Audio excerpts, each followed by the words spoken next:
त्वमेव माताश्च पिता त्वमेव त्वमेव बन्धुश्च सखा त्वमेव त्वमेव विद्या द्रविणं त्वमेव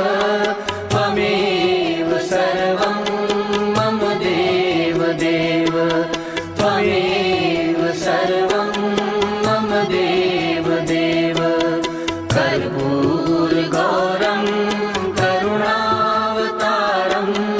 संसारसारं